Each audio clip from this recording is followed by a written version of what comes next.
Okay, hello guys, welcome back to this channel.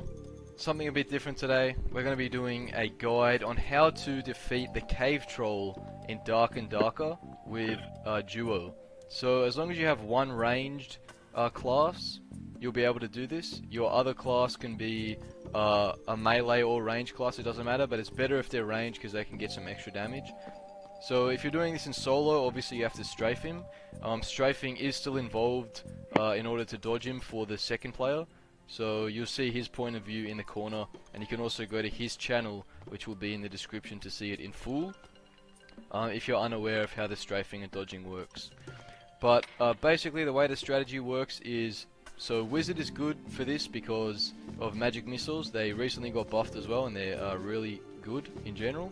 You should just play Wizard because he's great. But also, of course, so as Wizard you have to meditate to get your spells back, and that's fine. It just means that your second player will have to dodge 1 or 2 swings from the cave troll, which is easy if you know how to do it.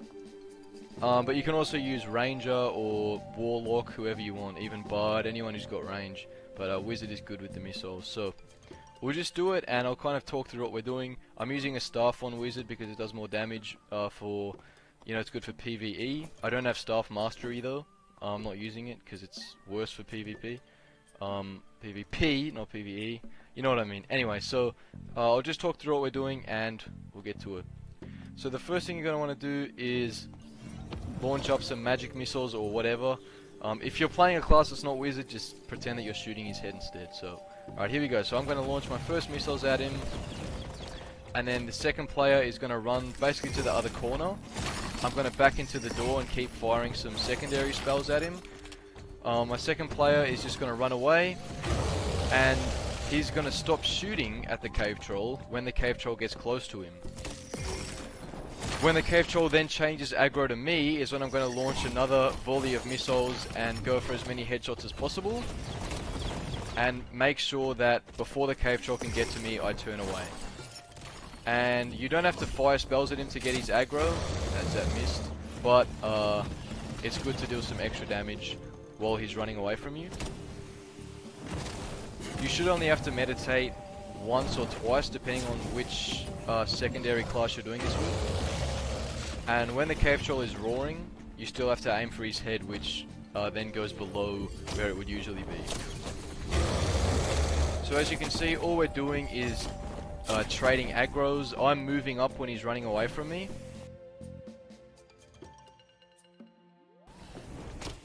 And we're doing the same thing, and we're just kind of rebounding him back and forth. Now I'll take his aggro one more time, and now I'm going to have to meditate. And if you look at the point of view of my buddy, you'll see what he's doing now is dodging the cave troll until I'm done meditation. You see he's avoiding the roars, he's not getting slowed, and that makes it a lot easier. Now I'm up, I'm going to come in, take his aggro back, and then continue on with the missiles. And keep in mind, because my buddy is a ranger, he's been firing arrows at him this whole time. And since he's been doing that, the cave troll shouldn't have much left. I didn't take his aggro early enough there, you'll see. But yeah, the mixture of magic missiles and headshots with the bow just do so much damage. Cave troll really isn't going to withstand it for long. So my buddy did get slowed there, but he managed to jump the cave troll. If you're the second player, you want to make sure that you don't get slowed as best as you can. And there you go, he fell. I only had to meditate once. So it's really easy for a duo, because usually with a duo you notice that one player will be in there strafing and the other player just kind of has to sit out, because otherwise it can mess with the AI of the fight. But this is good to do as a duo because you can generally kill the troll way faster than if one person was just doing nothing. And it's really beneficial in that sense. If you kill the cave troll but you haven't killed the Cyclops, you should still always check this door, just because someone else might have killed the Cyclops. But if not, that's fine. And then you get your loot, and it's really easy. It really doesn't take that long. It was probably like, what, 3.5 minutes it took us to kill him in total there? Maybe 4, I don't know. But yeah, really easy stuff.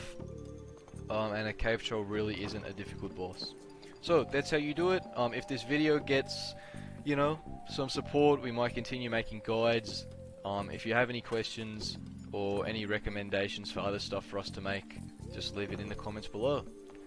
Hopefully you can use this method, and you should play wizard. Alright, I'll see you next time.